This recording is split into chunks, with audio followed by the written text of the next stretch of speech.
10년이 지나면 돈의 양이 2배가 된다는 건 10년 동안 내 재산이 2배가 늘지 않으면 나는 우리나라 부자 순위에서는 뒤로 밀린 거가 되는 거예요. 돈의 양이 점점 늘어나는 이유는 시중에 돈을 계속 부어주는 3개 정도의 수도꼭지가 있기 때문입니다.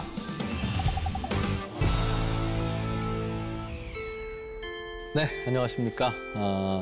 라디오를 통해서 그리고 유튜브, TV 프로그램 다양한 매체를 통해서 경제 콘텐츠를 만들고 있는 이진우라고 합니다.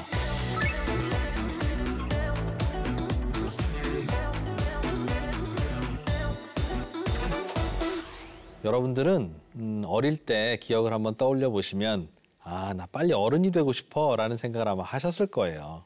어른이 되면 제일 좋은 게 학교 안 가도 되는 거고 시험 안 봐도 되는 거고 공부 안 해도 되는 거잖아요. 그런데 저도 그럴 것 같아서 어른이 됐을 때 참 좋았는데 어른이 되니까 계속 공부할 게 많더군요. 그래서 저희가 준비한 이 나의 두 번째 교과서라는 이 프로그램은 어른이 되더라도 공부를 해야 될 것 같은, 해야 할 게 많은 그런 어른들을 위한 프로그램입니다. 학교 다닐 때는 굉장히 많은 과목을 배웠는데요.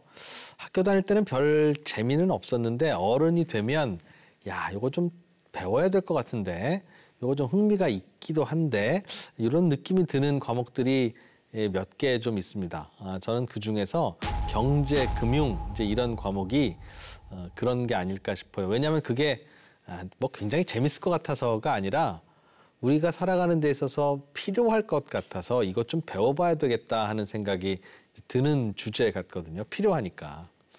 그런데 우리는 학교에서 배운 과목 중에 수학이라고 하면 그건 수를 다루는 학문이지, 물리라고 하면 그거 사물의 이치를 다루는 학문이지. 그런데 경제라고 하면 또는 금융이라고 하면 그게 경자가 무슨 경자더라.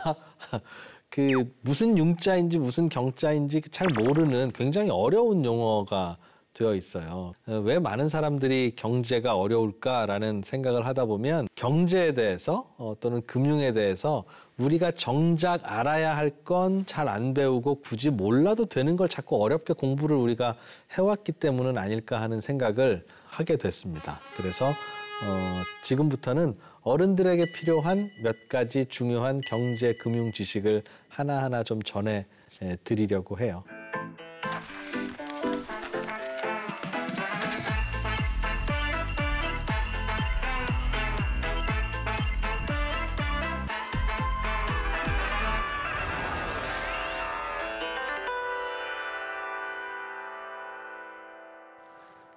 일단 제가 퀴즈를 먼저 하나 드리겠습니다.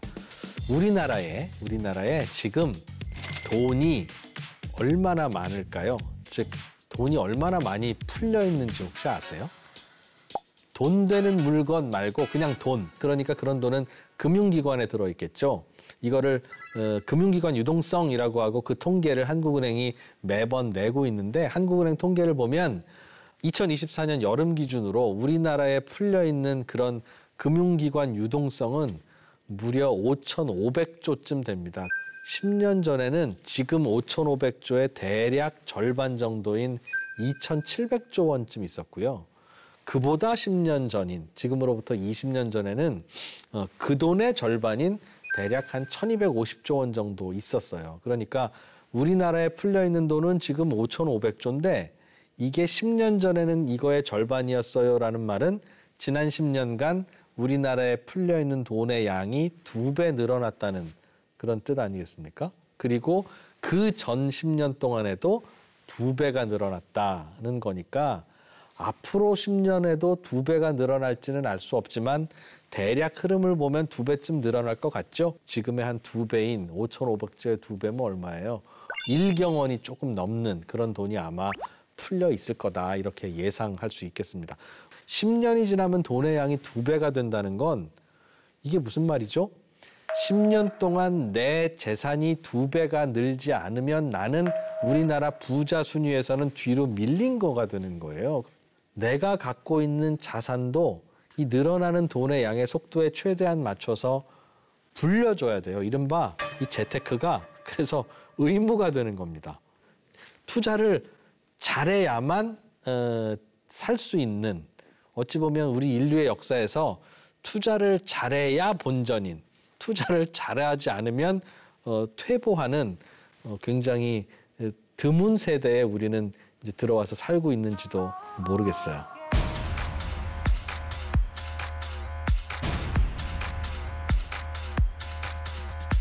그래서 오늘은 일단 우리나라의 돈이 이렇게 양이 계속 늘어난다는 건데 왜 늘어나는지에 대해서 일단 먼저 좀 설명을 해드릴 거고요. 그리고 돈이 늘어난다고 하는데 왜 늘어나는지가 설명되고 나면 그 다음에는 안 늘어나면 안 되나? 이렇게 늘어나면 어떤 일이 벌어지지?로 자연스럽게 우리의 관심이 이어질 겁니다. 그 이야기까지 오늘 해드릴게요. 자, 우리나라의 돈의 양이 점점 늘어나는 이유는 우리나라에 대략 돈이 늘어나는, 즉 시중에 돈을 계속 부어주는 대략 한 3개 정도의 수도꼭지가 있기 때문입니다. 이 수도꼭지를 하나하나 소개를 해드릴게요. 이 수도꼭지 중에 제일 붉은 수도꼭지는 바로 은행이라는 수도꼭지예요. 은행을 통해서 돈이 계속 늘어납니다. 어떤 방식인지 설명을 해드릴게요. 내용을 좀 단순하게 만들기 위해서 어떤 마을을 가정을 해봅시다. 어떤 마을에 아주 작은 마을이라 마을 사람들이 몇 명 없어요. 그냥 일가족 하나 정도가 살아요. 할머니 한 분 계시고 할머니 아들 4명이 살고 있는 작은 마을이라고 가정을 하죠. 그런데 어느 날 할머니가 돌아가셨어요. 돌아가시면서 할머니가 갖고 계신 금덩어리 하나를 자, 이건 큰아들이 써라 하고 큰아들한테 주셨어요. 큰아들은 금덩어리가 생겼잖아요. 이게 얼마짜리일까? 와, 한 1억 원어치 정도 돼요. 그래서 그 금덩어리를 시내에 나가서 팔아서 돈 1억 원을 만들어서 그 마을로 돌아왔는데 그 마을에는 은행도 하나 있었습니다. 이게 현대식 은행이라고 생각하시면 돼요. 일단은 할머니가 물려주신 금 한 덩어리를 1억 원으로 바꿔서 그 은행에 예금을 했어요. 이 은행에 있는 돈의 양은 총 얼마일까요? 즉, 이 마을에 풀려있는 금융기관 유동성은 얼마나 될까요? 하면 간단합니다. 그냥 1억 원이에요, 1억 원. 왜? 큰아들이 처음으로 은행에 고객이 돼서 1억 원을 예금했잖아요. 자, 그런데 지금부터 이 마을에 돈이 늘어나기 시작합니다. 보세요. 큰 아들이 은행에 1억 원을 예금했는데 그 다음 주 월요일에 그 둘째 아들이 은행에 찾아갔어요. 은행장님, 저 얼마 전에 돌아가신 할머니 둘째 아들입니다. 1억 원만 좀 대출을 해주세요. 제가 사는 집을 담보로 맡길게요, 은행장님. 그랬더니 은행장님은 잠깐 고민을 해요. 보니까 집이 경매로 넘겨도 한 1억 원 나올 것 같아요. 그래서 둘째 아들한테 1억 원을 빌려줍니다. 어떻게 빌려줬을까요? 둘째 아들 명의로 통장을 만들어주고 둘째 아들 통장에 1억 원이라고 써서 줬습니다. 사실 그 둘째 아들은 그 1억 원을 왜 빌렸냐면 도시에 가서 1억 원짜리 스포츠카를 하나 사려는 생각이었어요. 그래서 잠깐 다음 달까지는 그 1억 원을 자기 명의 통장에다가 넣어놓기로 결정했습니다. 자, 그러면 지금 이 순간에는 이 마을에 금융기관 유동성이 돈이 얼마나 풀려 있을까요? 네, 2억 원입니다. 한 주 전만 해도 이 마을에는 1억 원밖에 없었잖아요. 그런데 둘째 아들이 대출을 받으러 갔는데 은행장님이 대출을 해준 거예요. 그래서 큰아들 돈 1억 원도 그대로 있고 작은 아들 예금에도 1억 원이 생겼어요. 에이, 그게 아니죠. 큰아들이 갖고 있던 돈 1억 원을 은행장님이 그걸 둘째 아들한테 대출해 준 거잖아요. 라고 생각이 드실 수도 있는데 그게 아니라는 설명을 제가 드릴게요. 큰아들도 사실은 그 1억 원을 왜 갖고 있냐면 스포츠카 사려고 갖고 있었던 거였어요. 둘째 아들도 대출받은 1억 원으로 스포츠카 살 건데 그 주에 스포츠카 상인에게 큰아들도 자기 돈 1억 원을 송금하고 둘째 아들도 자기 돈 1억 원을 송금할 수 있을까요? 없을까요? 송금할 수 있어요. 큰아들은 내 돈이니까 송금하고 작은 아들은 대출받은 내 돈이니까 송금을 하겠죠. 그러면 스포츠카 상인의 계좌로는 2억 원이 들어가게 되고 다음 주에는 그 마을에 스포츠카 2대가 배달을 온다고요. 그러니 실제로 그 마을에는 2억 원이 있는 게 맞아요. 그런데 그 다음 날 셋째 아들이 또 은행장님을 찾아갑니다. 첫째 형, 둘째 형이 스포츠카를 한 대씩 산다고 하니까 부러워진 거예요. 나도 한 대 사야겠다고 생각해서 은행을 찾아왔어요. 은행장님 안녕하세요. 저 셋째 아들입니다. 아, 그래, 너도 알지. 저도 1억 원 빌려주세요. 라고 합니다. 그래서 셋째 아들한테 그래, 대출 해주마 라고 해서 대출을 또 해줬어요. 그리고 셋째 아들 통장에 1억 원이라고 써줬겠죠. 자, 이 순간 이 마을에는 이제 돈이 얼마가 됐습니까? 네, 3억 원이 됐어요. 첫째 아들 1억 원, 둘째 아들 1억 원, 셋째 아들 1억 원. 이렇게 돈의 양은 늘어나는 겁니다. 누가 늘렸어요? 대출을 받으러 올 때마다 그 대출 통장에 돈을 찍어주기 때문이에요, 은행이. 우리는 예금을 받아서 그 돈으로 대출을 해준다라고 생각을 하지만 사실은 그건 틀린 생각이고요. 실제로 은행에서 벌어지는 일은 우리 은행에 지금 대출해줄 돈이 있어요, 없어요 확인하지 않고 그냥 이분이 대출을 받아가실 자격이 되나 안 되나 보고 자격이 된다 싶으면 이분 통장에 대출금을 꽂아주는 방식이에요. 만약 은행이 예금 받은 돈으로만 대출해 줄 수 있어요라는 그런 규정이 있고 그 규정을 지키고 있다면 우리는 가끔씩 대출 받으러 갈 때마다 아유 손님, 이게 돈이 딱 떨어졌네요. 내일 오시면 안 되겠습니까? 내일은 대출해 줄게요. 오늘 저희가 준비한 돈이 다 떨어졌습니다. 마치 음식점에서 재료 소진 이렇게 써 있는 것처럼. 네, 그런데 그런 일은 우리가 단 한 번도 경험도 하지 않고 누가 그런 경험했다는 말 들어본 적도 없으시죠? 그러면 은행은 예금도 없이 대출해 준단 말이야? 그 말은 아니에요. 대출을 해주면 그 대출받은 돈은 현금으로 찾아서 자기 책상 안에 넣어두는 게 아니라 모든 대출받은 분은 일단 자기 통장에 대출금을 꽂습니다. 이게 바로 예금이에요, 예금. 그러니까 1억 원을 대출받는 순간 내가 그 대출받은 돈 1억 원을 예금도 하는 거예요. 그러니 은행은 대출을 해주는 순간 예금도 같은 금액만큼 늘어나기 때문에 야, 예금이 모자라는데 대출을 해줄 수 있을까? 이런 걱정은 안 하는 거예요. 그러니 대출이라는 건 은행이 봐서 그냥 해줄 만하면 해주는구나. 1번. 그리고 은행이 대출을 해준다는 건 예금을 받은 돈으로 해주는 게 아니라 그냥 해주는 거니까 대출을 해주는 순간 대출받은 돈만큼 나라에 풀린 돈, 마을에 풀리는 돈은 늘어나는 거구나. 맞습니다. 조금 전에 설명해드린 은행이 대출을 통해서 돌아다니는 돈의 양을 늘립니다. 이렇게 은행이 그 대출을 할 때마다 돈의 양이 늘어나는 이유는요. 은행이 대출을 할 때 금덩어리로 대출을 해주거나 현금으로 대출을 해주는 게 아니라 그냥 통장에 숫자로 찍어주기 때문이에요. 요즘 우리가 거래를 할 때도 다 그렇게 하잖아요. 이체를 하면 다 그냥 숫자가 날아가고 월급이 들어와도 숫자가 들어오죠. 지금 전 세계의 모든 은행은 다 숫자로만 거래하기 때문에 일단 대출을 해주는 게 가능하고 나중에 맞추는 게 가능해진 겁니다. 이 원리가 매우 간단하지만 돈이 풀리는 수도꼭지 중에 제일 굵은 수도꼭지고 제일 많은 돈이 나오는 수도꼭지예요. 돈이 풀려 나오는 두 번째 조금 작은 수도꼭지가 하나 있는데요. 이거는 한국은행이라는 수도꼭지입니다. 어떻게 만들어지는 건지 설명을 해드릴게요. 일단은 대한민국 정부가 있어요. 그런데 모든 정부는 세금이 항상 모자라요. 우리나라도 한 1년에 대략 한 400조 원 정도 열심히 예산을 쓴다고 하면 그중에 한 300조 원 정도는 세금으로 걷지만 100조 원 정도는 세금으로 못 걷고 돈이 모자랍니다. 그러면 어떻게 하냐? 대한민국 정부는 이 100조 원을 빌려요.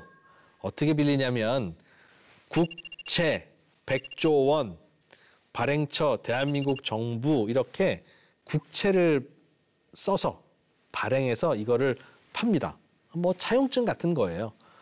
그래서 시중에 있는 돈을 대한민국 정부가 걷어들여서 그 돈으로 예산을 쓰죠. 근데 여러분 혹시 국채 사보신 적 있으십니까? 없으시죠? 사실 국채는 개인이 사지는 않고 개인이 사는 경우는 거의 없어요. 그런데 주로 이제 은행들이 사는데 은행들은 무슨 돈으로 사냐 하면 우리가 예금한 돈의 일부로 사요.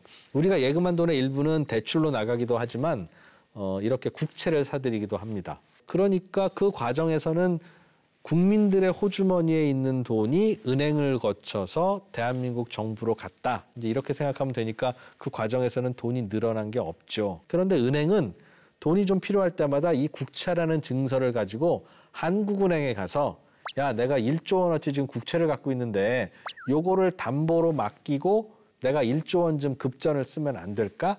이런 거래를 합니다. 그러면 한국은행은 은행이 갖고 있는 국채 1조 원이라고 하는 증서를 담보로 받고 은행한테 1조 원을 내줍니다. 이 1조 원을 어디서 만든 거예요? 한국은행이 그냥 만든 거예요. 찍은 거예요. 정부가 국채를 발행해서 시중자금을 가져갈 때는 그냥 시중자금이 정부 주머니로 들어간 거니까 돈의 양이 늘어나지 않는데 정부가 발행한 그 국채를 은행이 한국은행에 갖다 제시하면서 돈을 받아오는 순간 그때는 세상에 없었던 돈이 세상으로 풀려 나오는 거예요. 물론 은행이 돈이 없어서 그 국채를 담보로 맡기느냐 그럴 때도 있고 시중에 돌아다니는 돈의 양을 조절하기 위해서 시중에 돈이 좀 부족하다 그러면 한국은행이 전화합니다. 어이 은행 당신들 그 국채 갖고 있는 거 있지? 요즘 시중에 돌아다니는 돈이 좀 모자라는 것 같으니까 나한테 갖고 와 내가 돈으로 줄게 하면 그 국채 갖고 가서 다시 그 돈 받아서 시중에 뿌리고 시중에 돌아다니는 돈의 양이 좀 많은 것 같으면 한국은행이 또 전화합니다. 은행 잘 있지? 지난번에 그 맡겨놓은 그 국채 다시 내가 내줄 테니까 돈 가지고 오세요. 라고 하면 은행은 갑자기 전화를 하고 그래 하면서 또 그 돈을 가지고 가서 맡겼던 국채를 돌려받고 그 돈을 돌려주죠.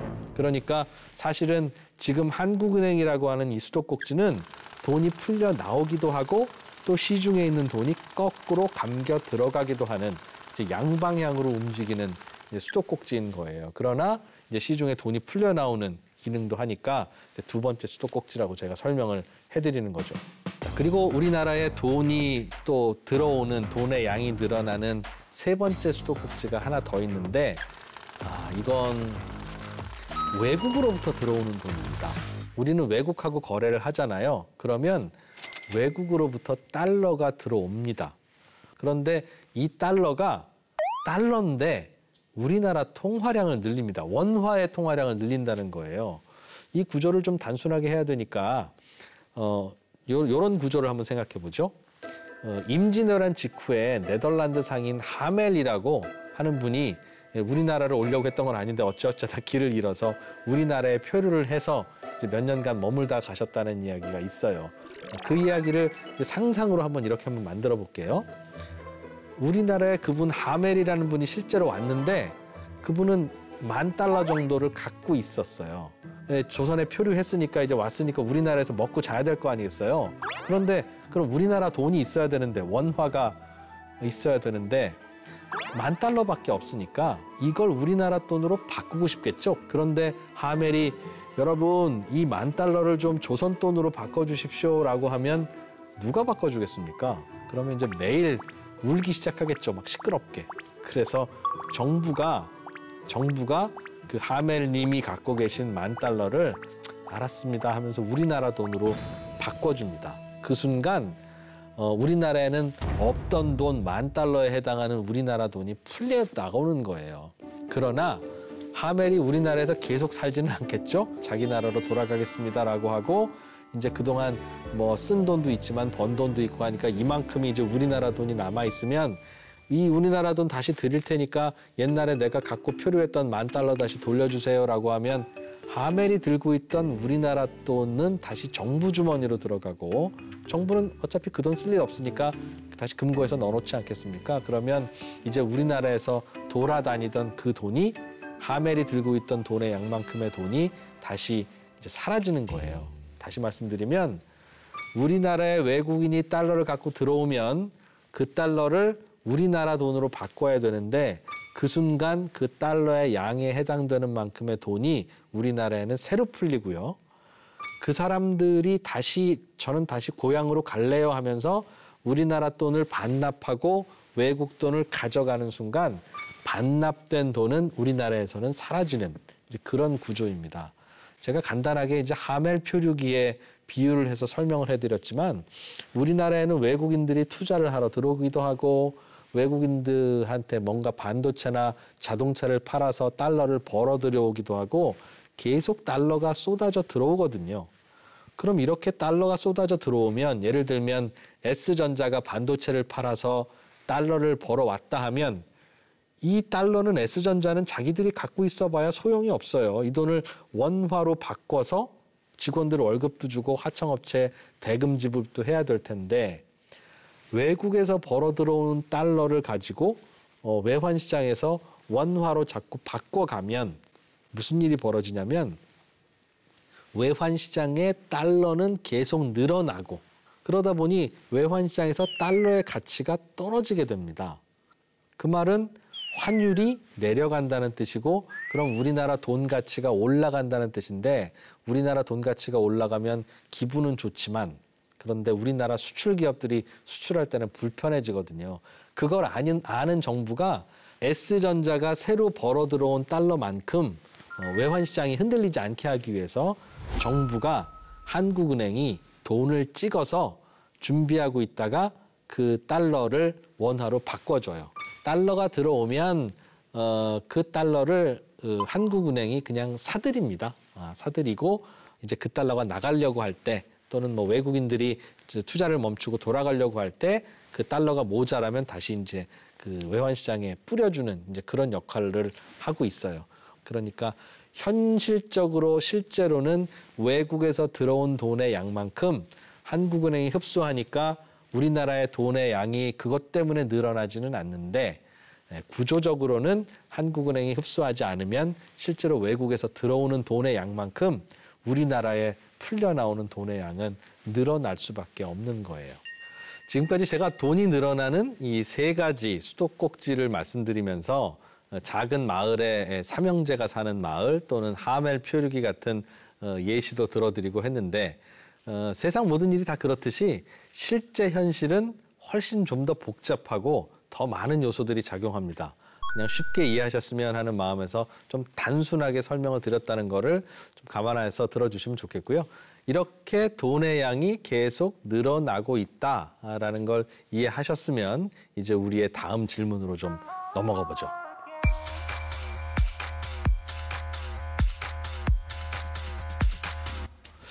제가 이 통화량이 늘어나는 걸 굳이 이렇게 자세하게 설명을 해드린 이유는 앞으로도 통화량이 계속 이렇게 늘어날까요? 아닐까요? 라는 질문에 대해서 여러분들이 스스로 답을 하실 수 있도록 하기 위해서예요. 통화량이 왜 늘어난다고 말씀드렸어요? 1번, 은행이 자꾸 대출을 해주니까. 2번, 정부가 세금 거둔 것보다 더 돈을 쓰고 싶어 하니까. 3번, 외국에서 자꾸 달러가 들어오니까. 이 세 가지 이유인데 이 세 가지 현상이 앞으로 사라질까요? 아니면 앞으로도 계속될까요?를 생각해 보시면 이게 통화량이 앞으로도 계속 늘어날 가능성이 높겠네 라는 걸 아실 수 있을 겁니다. 자, 그럼 통화량이 이 시중에 풀려있는 돈의 양이 10년이면 2배가 될 정도로 계속 이렇게 늘어나는 그런 현상은 좋은 일일까요? 안 좋은 일일까요? 이걸 한번 생각을 해봅시다. 만약 통화량이 늘어나지 않으면 사실은 어떤 일이 벌어지냐면요. 우리나라는 인구도 뭐 많이 안 늘어나니까 5천만 우리 국민이 필요한 돈이라는 건 비슷비슷하니 정해져 있는 양만 계속 돌리면서 경제활동을 하면 어때? 라는 질문을 하실 수 있는데 우리 경제가 성장하는 만큼 돈의 양이 같이 늘어나 줘야 그래야 우리는 그 늘어난 돈으로 이 경제활동의 결과인 재화와 상품들을 원활하게 구매할 수 있는 거라서 그래요. 그래서 시중에는 경제활동의 규모만큼 저절로 돈의 양이 늘어나도록 자연스럽게 설계가 되어 있는 겁니다. 늘어나야 돼, 늘어나지 말아야 돼, 우리가 이렇게 싸울 문제도 아니에요. 우리가 어떤 가치관을 갖고 이렇게 돈의 양이 늘어나는 걸 좀 줄이거나 규제하거나 안 늘어나게 하려고 노력을 하더라도 이제 그에 따른 부작용이 굉장히 크다는 겁니다.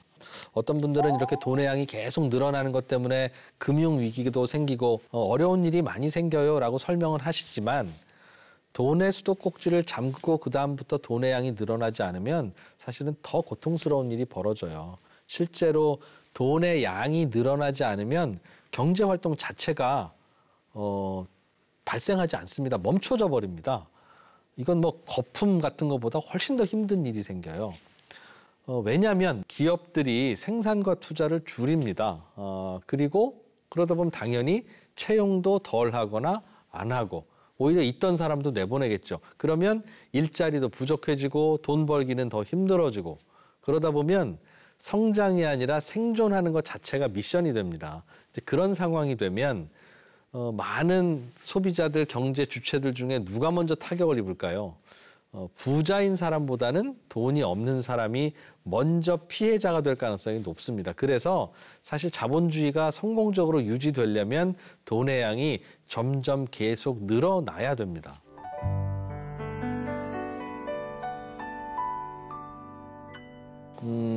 좋은 점도 있습니다. 돈의 양이 점점 늘어난다는 건 무슨 말이겠어요? 우리나라 국민들의 주머니에 돈들이 전반적으로 넉넉해진다는 뜻이겠죠.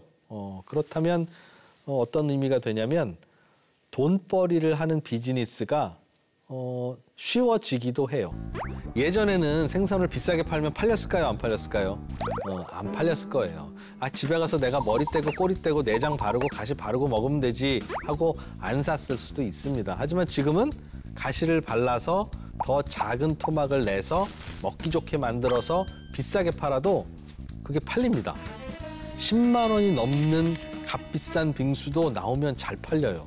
야, 누가 그렇게 비싼 거 사 먹나 하시는 분도 계시겠지만 호텔 같은 데서는 실제로 그 가격에 빙수가 팔립니다. 그 이유는 사람들 주머니에 돈이 예전보다 많고 소득 수준이 높아졌기 때문에 이제 없어서 아끼던 시절에 비해서 다들 소비를 잘하고 그만큼 돈을 벌 수 있는 기회 자체가 그래서 더 많아졌다고 볼 수 있는 겁니다. 물론 경쟁도 굉장히 심해졌기 때문에 돈 벌기 쉬워졌다는 말에 체감이 잘 안 되실 수도 있겠습니다만 돈이 풀려 있는 양 그리고 사람들의 소비하는 성향 이것만 봐서는 예전보다 돈 벌기가 쉬운 조건이다라는 거죠.